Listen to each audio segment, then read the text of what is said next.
Olá, seja bem-vindo a mais um Em Pauta TV. Um telejornal produzido pelos alunos do curso de jornalismo da UFPEL, que leva até você as principais notícias de Pelotas e da região. Eu sou Carolina Matos. E eu sou Otávio de Matos. E é um prazer te ter com a gente mais uma vez. Confere agora os principais destaques do programa de hoje. A febre das motos elétricas toma conta das ruas das cidades.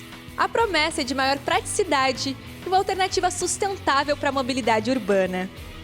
No mês de maio é celebrado o Dia Internacional dos Museus. E em Pelotas, a data também é comemorada.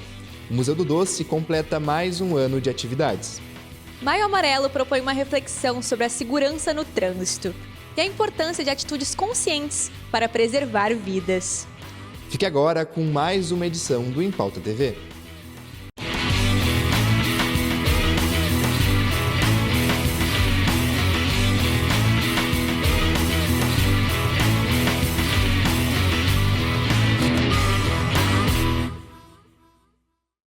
Da bicicleta à moto elétrica, a mobilidade urbana entra em uma nova fase. Com promessa de economia e sustentabilidade, os veículos elétricos ganham cada vez mais espaço nas ruas. Mas o que diz a legislação e quais as principais diferenças? A repórter Brenda Paranhos mostra os desafios e vantagens dessa nova tendência. O pedalar, aos poucos, vem sendo substituído pelo motor. A gasolina pela eletricidade. Sustentáveis e práticas, as motos e bicicletas elétricas têm conquistado cada vez mais espaço nas ruas. E para muita gente, esses veículos são sinônimo de economia. Foi assim para o Isaac, que após 6 meses com a sua scooter elétrica, já sentiu a diferença no bolso. Eu adquiri a moto porque eu trabalho no centro, lá em Pelotas. Então eu gastava muito com Uber. Eu gastava tipo, R$100, 150 no mês, entendeu? E aí eu preferi adquirir porque eu não gasto nada. Ela é a bateria, então pra mim é muito econômico. Eu ia e voltar 11 km todos os dias. Dura umas 2 semanas, uma semana e pouca, dependendo do uso contínuo. Você já sentiu diferença no bolso? Já, bastante. O crescimento do setor impressiona. Segundo dados da Aliança Bike, o número de bicicletas elétricas nas ruas do Brasil passou de 7.600 em 2016 para 284 mil em 2024. Mas mesmo com a popularização desses veículos, muita gente tem dúvida na hora de escolher qual modelo comprar. E esses podem variar entre a bicicleta elétrica, que possui pedal assistido, velocidade de até 32 km por hora e não exige CNH. O autopropelido funciona sem pedal, a velocidade máxima é de até 32 km por hora e as regras variam conforme o município. E o ciclomotor, a velocidade é entre 32 a 50 km por hora, exige habilitação e precisa de registro e placa. Para facilitar essa escolha, o consumidor encontra cada vez mais opções no mercado. Pelo centro da cidade de Pelotas, já é possível notar um aumento significativo de lojas especializadas na venda desses veículos. Esses modelos que nós temos aqui não precisa de carteira também, nem precisa de emplacamento. Então, quantos benefícios que você tem aí? É muita economia o dia a dia. O carregamento delas são de 5 a 7 horas. O modelinho carrega diretamente nela ali. Alguns modelos também removem a bateria para carregar, então isso traz uma praticidade para quem mora em apartamento, para quem mora em lugares para que fica mais fácil possa usar a sua moto elétrica. Mas com toda essa modernidade também surge um novo desafio: o aumento de acidentes de trânsito envolvendo esses veículos. Por isso, é preciso se atentar à nova legislação. Segundo o CONTRAN, veículos de mobilidade individual podem circular apenas pelas calçadas e ciclovias e precisam cumprir o limite de velocidade estipulado por cada município. Já os ciclomotores devem trafegar apenas pelas ruas, precisam ter placa, licenciamento e habilitação específica. Quem descumprir essas regras pode ser multado, ter o veículo apreendido e responder por infrações previstas no Código de Trânsito Brasileiro. Com regras de trânsito bem definidas e mudanças na mobilidade social, a pergunta que fica é: será que o futuro vai ser elétrico? E neste mês em que é celebrado o Dia Internacional dos Museus, um espaço cultural aqui da cidade também tem motivo para comemorar. O Museu do Doce completa mais um ano de atividade. Quem traz mais detalhes é o nosso repórter Gustavo Ribeiro. O prédio foi tombado pelo IPHAN em 1977, em conjunto com as casas 02 e 06. Ele foi comprado pela UFPEL em 2006, diretamente da família do político pelotense Francisco Antunes Maciel. Após a restauração do prédio, o Museu do Doce foi inaugurado em 2013. O Museu do Doce é uma demanda da comunidade, né? E ele nos possibilita não só o divulgar o que já foi pesquisado sobre a tradição doceira, mas como um laboratório da universidade, além de preservar o que já tem, construir conhecimento novo a respeito da nossa tradição doceira. No aniversário do Museu do Doce, foi realizada uma roda de conversa com representantes do IPHAN, o que marcou também o início da Semana Nacional dos Museus. O museu ele é de extremamente importância para a União, né? Apesar de ser um tema, né, que não hoje é diretamente ligado ao IPHAN, né, porque existe o Instituto Brasileiro dos Museus, que é o IBRAM, mas temos uma grande parceria, né, entre esses dois órgãos, né, de memória, patrimônio, museus, enfim, extremamente interligados. Então a região tem, né, para o Brasil uma importância muito significativa. O Dia Internacional dos Museus foi instituído em 1977 e com o objetivo de conscientizar sobre o papel dessas instituições.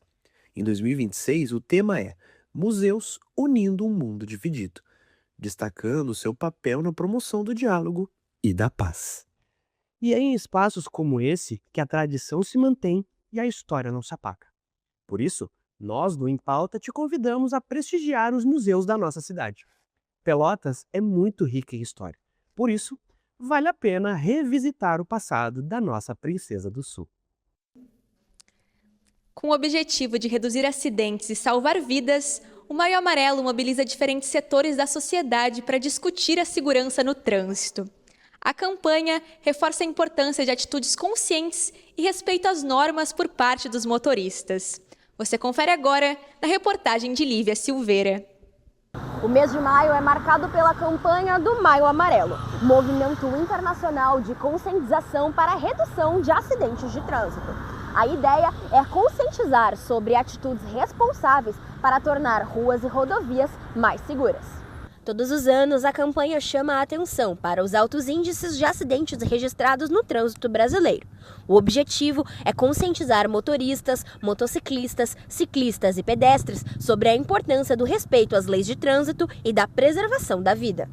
Hoje nós convivemos com alguns problemas do trânsito, muito possivelmente o maior deles seja o celular. Importante frisar que o celular ele não pode ser usado no trânsito, mesmo quando o veículo estiver parado, por exemplo, num sinal. Tu precisas manter a concentração no semáforo, na frente do semáforo.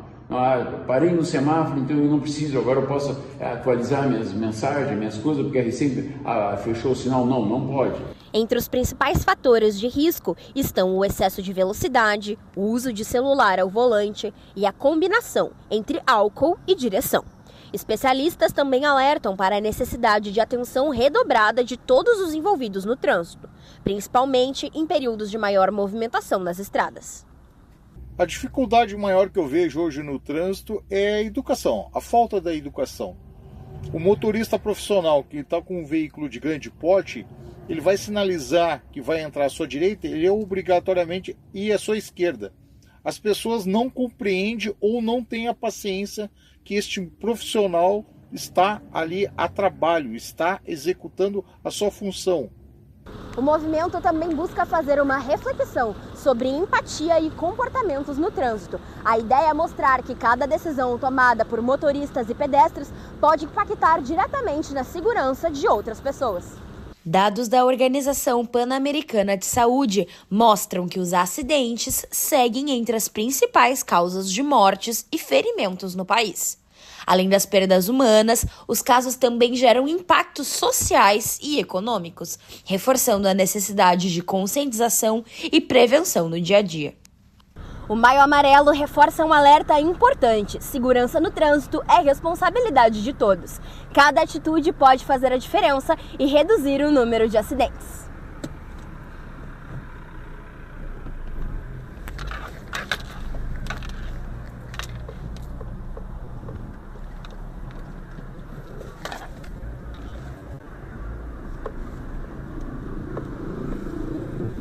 E no próximo bloco você acompanha uma entrevista exclusiva com Cláudio Montanelli, atual secretário de Transporte e Trânsito de Pelotas. Ele fala conosco sobre o Maio Amarelo, movimento internacional de conscientização sobre a redução de acidentes e a promoção de segurança no trânsito. Não sai daí, o Em Pauta volta já.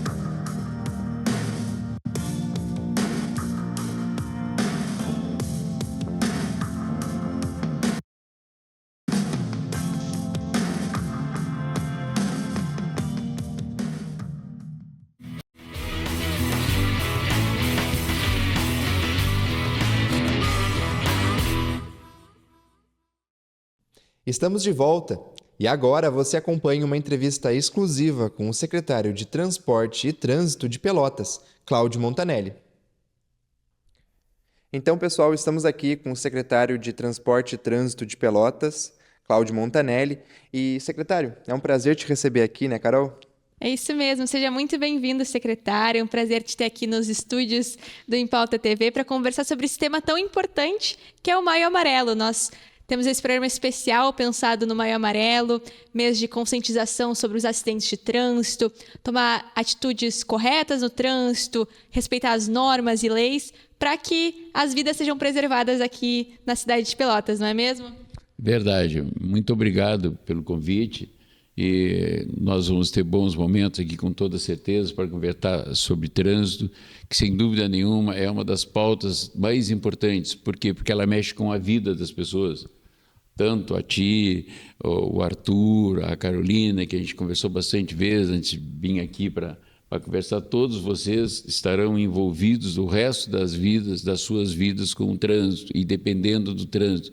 Daí a importância de cada vez mais nós termos consciência para tratar de uma coisa que infelizmente rouba milhares e milhares de vidas no Brasil por dia. Bom, e nesse ano, até a semana passada, tivemos a confirmação de 10 mortes aqui no trânsito em Pelotas, né? 10 fatalidades por acidentes no trânsito. A gente sabe que, considerando o aumento de veículos, ainda é um número pequeno, mas que ainda assim preocupa a comunidade. Quais são os pontos da cidade mais críticos, que há o maior número de registros de acidentes atualmente?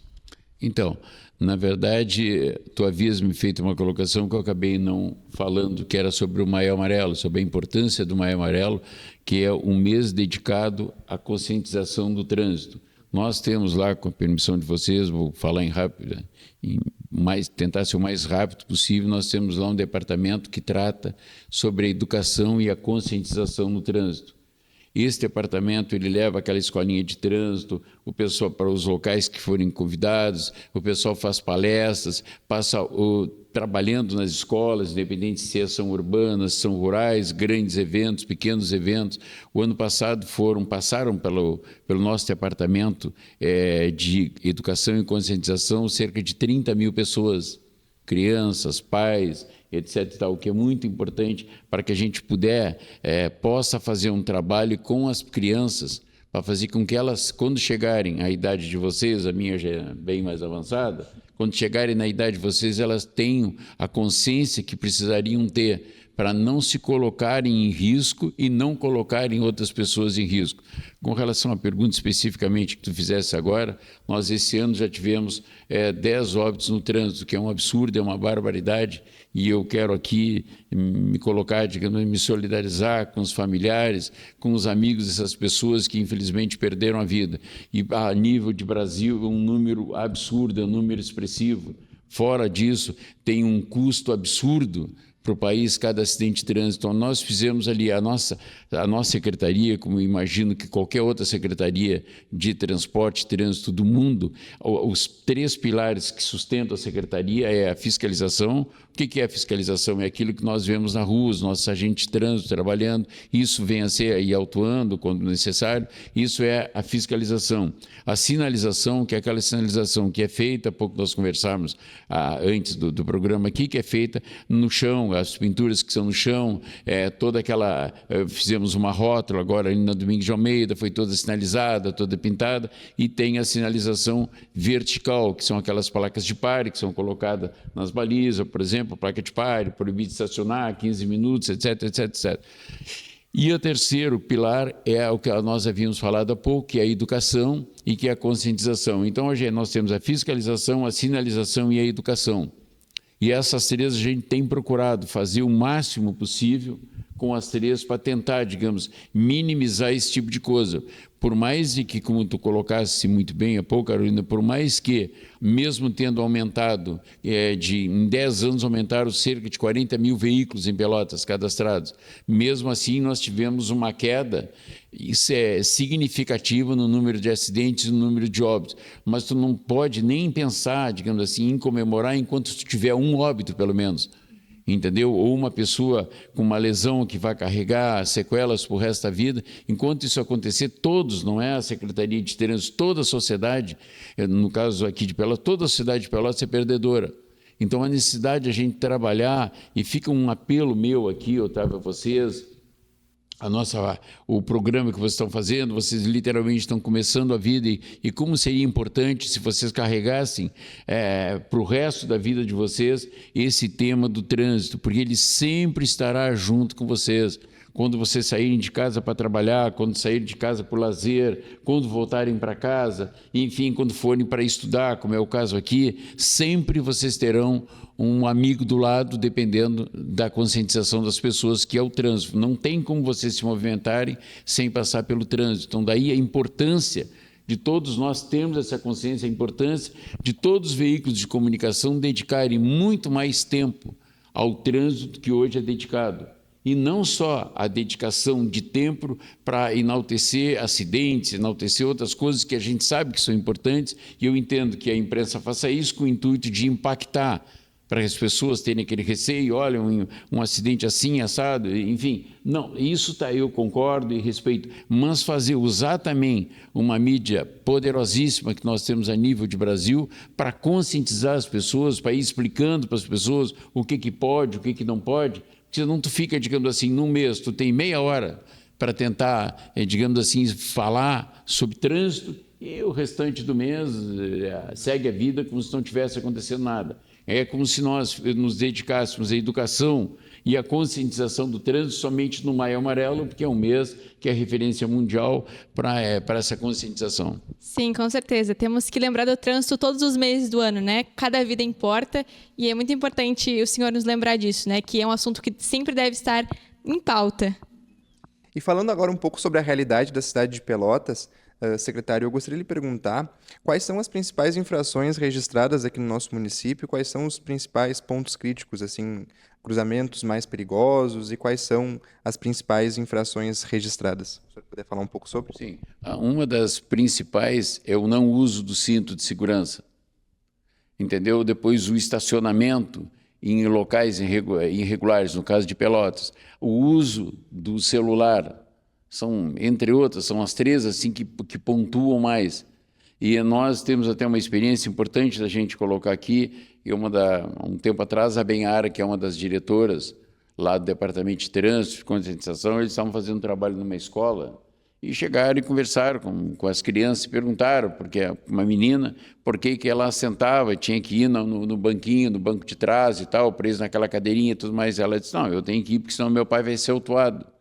Aí foi feito todo um trabalho ali com a escolinha e tudo mais e tal. Depois eles perguntaram de novo para outras pessoas, inclusive para essa menina. E ela respondeu diferente. Ela disse, não, eu tenho que ir presa na cadeirinha, porque senão eu posso me machucar ou até morrer. No começo, a primeira conversa era a multa que o pai dela iria receber. Era a despesa, o valor pecuniário. Num segundo momento, depois dela ter contato com o pessoal, a resposta dela já era diferente.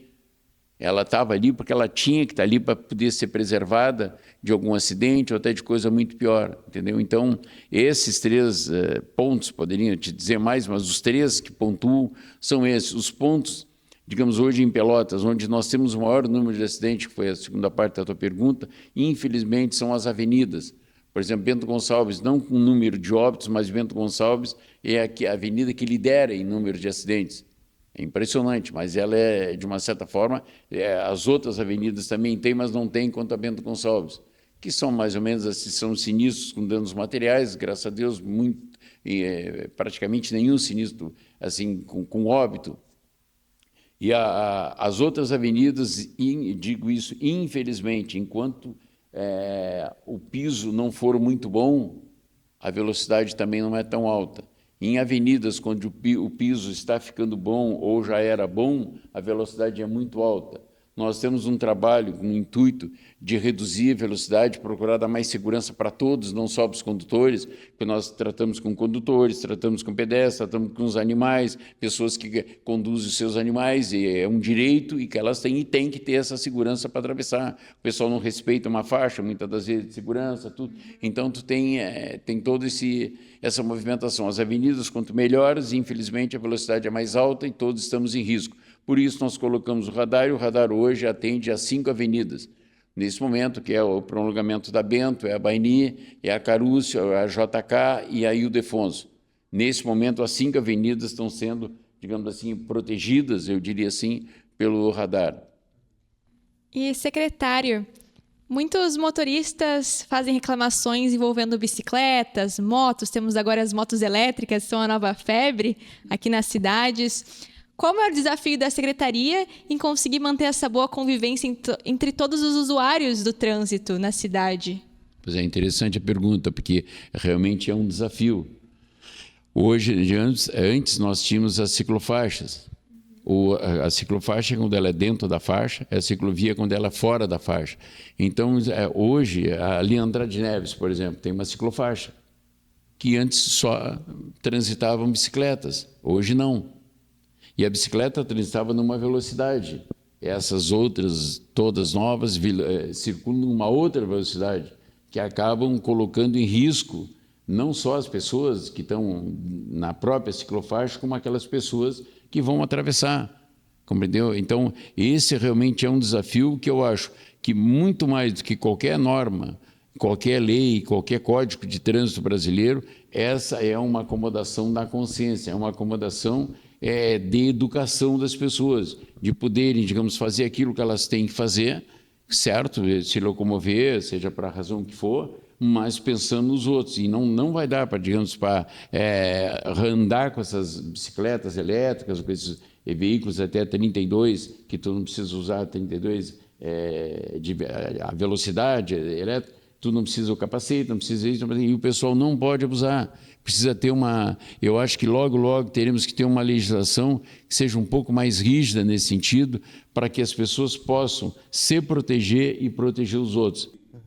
Pegando isso como gancho, secretário, muitas vezes o pedestre acaba não enxergando como parte do trânsito, né? O pedestre acaba ficando, não dirijo, então eu não tenho responsabilidade. Mas sim, o pedestre também tem responsabilidade, né? Com certeza absoluta. Te dou um exemplo. Hoje nós estamos lá vendo a rótula que a gente fez ali na Domingos de Almeida, fomos ali com o prefeito, estava ali o vereador Rafael Amaral junto, e nós estávamos vendo ali, as pessoas param na faixa de pedestre, entendeu? E param. Não, levanta o braço. ajuda o próprio condutor a que ele te enxergue. É importante, como o próprio tema, há pouco nós falávamos ainda, Carolina e Otávio, e o nosso querido Arthur, que está dando cobertura ali, ele não fica no vídeo. Mas ele é tão importante quanto, porque se ele desligar alguma coisa, acabou a entrevista, entendeu? Então nós temos que estar citando, temos que estar valorizando o homem ali. Nossa equipe. É a equipe, entendeu? Então, quando a gente está numa faixa, é importantíssimo tu ajudar o condutor. Tu é pedestre, tu está ali, ou tu está com um animal, ou tu está sozinho, levanta o braço para o cara poder te ver. E não dá para a gente chegar numa faixa, infelizmente, e atravessar sem considerar que o outro está te vendo, que o condutor está te vendo, para não acontecer o que já vem, infelizmente, às vezes acontece com lesões corporais, às vezes acontece com coisa pior, entendeu? Então, o pedestre é importantíssimo. Ele é tão importante quanto quem está dirigindo um ônibus, por exemplo. Sem dúvida. E, secretário, voltando a falar sobre o Maio Amarelo especificamente, conta pra gente um pouco das ações que vêm sendo desenvolvidas com as escolas, com as crianças e adolescentes, né, que são nossos futuros motoristas. Existe alguma ação voltada para a rede educacional e também as demais ações que vêm sendo feitas para promover essa segurança maior no trânsito? Perfeito. Nós, durante esse mês, todo o ano, o departamento funciona.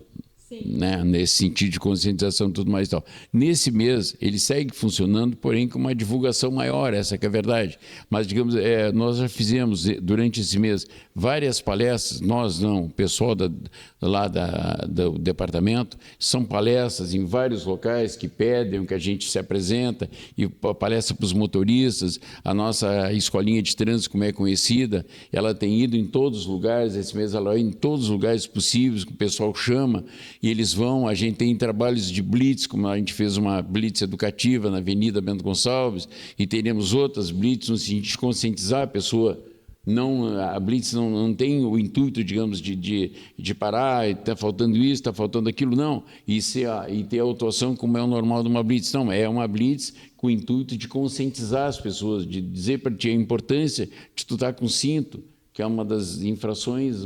E o maior número que nós temos, é importante não usar o celular, tu vai te colocar em risco, tu vai colocar em risco a tua família que está dentro do carro, os teus amigos, vai colocar em risco outras pessoas ali na frente. Por quê? Porque tu não está com o grau de concentração que tu deveria estar para dirigir. Então, são N ações durante esse mês que a gente vai forçar e forçar mais, tanto na divulgação externa, quanto na preparação, nas reuniões e tudo, para que a gente consiga aproveitar esse Maio Amarelo e dar essa divulgação, que muito possivelmente esse tema do Maio Amarelo tenha sido, digamos assim, a razão pela qual eu estou nesse momento sentado aqui entre o Otávio e a Carolina e com a assistência do Arthur ali, que se ele desligar ali, acabou a entrevista. Então, sempre bom lembrar ele, né? Perfeito. Bom, secretário, estamos chegando ao fim da nossa entrevista, que está sendo muito boa, sem dúvida. E muito obrigada por compartilhar com a gente um pouco mais sobre esse trabalho complexo da Secretaria, que muitos não conhecem, né? Esse trabalho de trazer fluidez e segurança ao mesmo tempo, cuidar de ônibus, de carros, de motos, bicicletas, é algo bem complexo, sem dúvida, que necessita uma ajuda também da comunidade, né? Da sociedade em ter esse respeito a normas, as leis que são para a nossa proteção. E agora, encerrando a nossa entrevista, eu queria te pedir que deixasse uma última mensagem aqui no Maio Amarelo para os motoristas. O que tu gostaria de falar para eles nesse mês sobre a conscientização no trânsito? Então, essas palavras da Carolina praticamente encerraram a nossa entrevista de uma certa forma, né? E eu fico muito feliz, digamos, com as colocações que tu fez, com as colocações que o Otávio fez, tudo, porque isso demonstra que, apesar de vocês não terem, graças a Deus, tanta idade, vocês, digamos, têm essa responsabilidade com uma coisa que quantas vidas já se foram por conta do trânsito, e infelizmente quantas mais nós haveremos de perder por conta da falta de conscientização, que é o teu pedido de uma mensagem final. A minha mensagem é no sentido de conscientização, é no sentido de educação. Às vezes a gente não se dá conta, essa é a razão da gente pedir para o pessoal, para a imprensa, poder bater o máximo possível no trânsito, porque às vezes tu sai de casa, infelizmente tu sai no automático. Eu vou dar um exemplo para vocês. Nós, um semáforo ali do Hospital Universitário, que nós ligamos hoje à tarde, que até lá, como é o nome da nossa amiga? A Lívia. A Lívia assistiu ali, que estava lá o prefeito, e estava lá o vereador, Rafael, etc. Tal. Bom, quando a gente ligou ali, aquele semáforo está pronto desde quarta-feira. e ele foi ligado hoje. Ele estava com um amarelo piscante. Por que nós deixamos ele com um amarelo piscante? Porque ali era um cruzamento onde não havia semáforo, nunca houve semáforo. E o nosso medo era que alguém pudesse passar no automático, mesmo tendo vermelho. Tu passa todo dia ali, tu passa todo dia ali. Então, o que a gente fez? Deixou esses dias com amarelo piscante, para chamar a pessoa, entendeu? Para ter alguma coisa que indica, olha, estou na frente de um semáforo. E os agentes vão pontualmente ficar por ali, entendeu? Até porque a presença deles, sobretudo nos momentos de maior pico, ali é um local onde as pessoas normalmente vêm a Deodoro, ela conduz as pessoas dos bairros para trabalho no centro da cidade. E a Osório devolve essas pessoas, de uma certa forma, para suas casas. Então, ali, qual é o nosso problema na Deodoro? É no começo do dia, onde o pessoal está vindo, são os ônibus, etc. Tal. Então, a nossa maior preocupação no Maio Amarelo, aproveitando, é que as pessoas tenham consciência. O amarelo quer dizer para, pensa, avalia. Esse é o problema. No próprio semáforo tem o vermelho, para, no verde vai embora e no amarelo é atenção. Entendeu? Então, isso aí. Eu quero concluir, não sei se principalmente o Otávio vai falar alguma coisa, mas se por acaso não falar, eu quero dizer que fiquei muito feliz de vir aqui, porque, na verdade, nós não estamos fazendo uma entrevista, nós estamos fazendo uma conversa. Eu, na verdade, a minha formação, eu primeiro fiz administração de empresas, depois fiz pós-graduação em economia e depois fiz direito, ou seja, eu não sou engenheiro de trânsito, eu sou um gestor de uma secretaria, mas isso não exclui de eu ter a consciência com o trânsito. O fato de vocês serem jornalistas também não exclui de vocês o fato de que vocês têm que entender de trânsito o mínimo possível, que nem eu, para fazer com que a cidade flua, nesse momento Pelotas, mas vocês vão estar em outros lugares, se Deus quiser, trabalhando, e eu sou pé quente. Os guris que estão aí em Porto Alegre, o Bruno passou comigo, trabalhou comigo quando eu estava no Brasil, hoje está no Rio, e 500 deles passaram ali por nós quando estava na minha época de Grêmio Esportivo Brasil, que fui presidente, fui, enfim, vice-presidente de futebol, e todos deram sorte, vocês haverão de dar também. E Tomara! Vocês em outros lugares aí, se Deus quiser. Então é isso, secretário. Muito obrigado pela presença aqui no Em Pauta. Ficamos muito felizes em receber o senhor. Sim, foi um grande prazer e agora vocês seguem acompanhando o Em Pauta TV. E quem nos traz um panorama geral do esporte na região são elas, Kimberly Martins e Beatriz Alt. Confira agora no nosso quadro de esportes.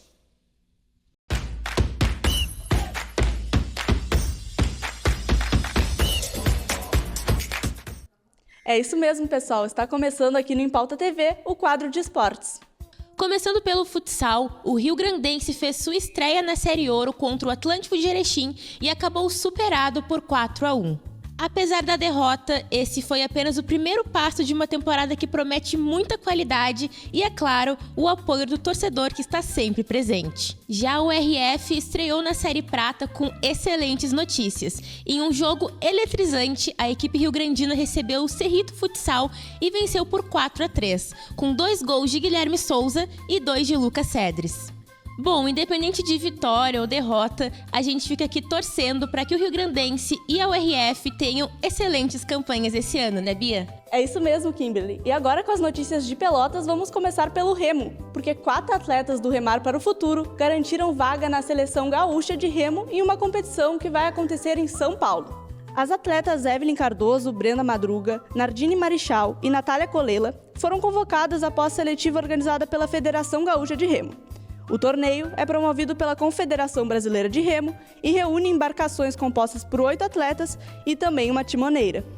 E no gauchão feminino sub-15, as Lobas infelizmente deixaram a competição após um jogo decisivo contra o Grêmio. Apesar da eliminação, a campanha marcou mais uma participação do Esporte Clube Pelotas feminino na competição. Tradicional no futebol, a equipe acumula conquistas importantes, incluindo 3 títulos de gauchão em diferentes categorias. Já no futebol masculino, o Grêmio Esportivo Brasil segue competindo a Série D e agora tenta uma vaga entre os 4 primeiros colocados para a próxima fase. E agora também começou a Copa FGF, a Copa da Federação Gaúcha. O Grêmio Esportivo Brasil segue tentando manter seu título do ano passado, mas o Farroupilha também entrou nessa competição. O Esporte Clube Pelotas não vai participar da edição de 2026, após algumas polêmicas e decisões envolvendo a falta de verba para a participação no torneio. A Copa da Federação Gaúcha, no ano de 2026, homenageia o ex-jogador Dunga. O torneio passou a se chamar Copa FGF, Troféu Carlos Caetano Veri, em reconhecimento aí à trajetória do campeão mundial com a seleção brasileira no ano de 1994. E falando em seleção brasileira, por aqui a gente já tá em clima de Copa do Mundo, com direito a caras novas na seleção e também surpresas, né, Bia? É isso mesmo, o técnico Carlo Ancelotti já convocou os 26 jogadores que vão representar o Brasil na Copa do Mundo. Dia 11 de junho acontece a estreia da Copa, mas o Brasil entra em campo 2 dias depois, dia 13 de junho, contra o Marrocos. E a convocação trouxe uma surpresa para os gaúchos. O goleiro Everton, do Grêmio, apareceu entre os nomes escolhidos por Ancelotti. Além dele, outros 3 atletas nascidos no Rio Grande do Sul também foram convocados. O goleiro Alisson, o zagueiro Ibañez e o meio-atacante Rafinha. Com isso, o Rio Grande do Sul mantém uma tradição histórica no futebol brasileiro. Essa será a 16ª Copa do Mundo seguida com jogadores gaúchos representando a seleção. Em toda a história dos mundiais, apenas na Copa de 1962 não tivemos atletas nascidos no Rio Grande do Sul. E a gente fica aqui na expectativa pelo Hexa. Exatamente, em clima de Copa, que a gente vai se despedindo desse quadro de esportes. Até a próxima! Então é isso, pessoal. Mais uma edição do Em Pauta TV fica por aqui. E você pode seguir acompanhando as informações do Em Pauta através das nossas redes sociais, que estão aparecendo aqui na tela. Até mais! Até!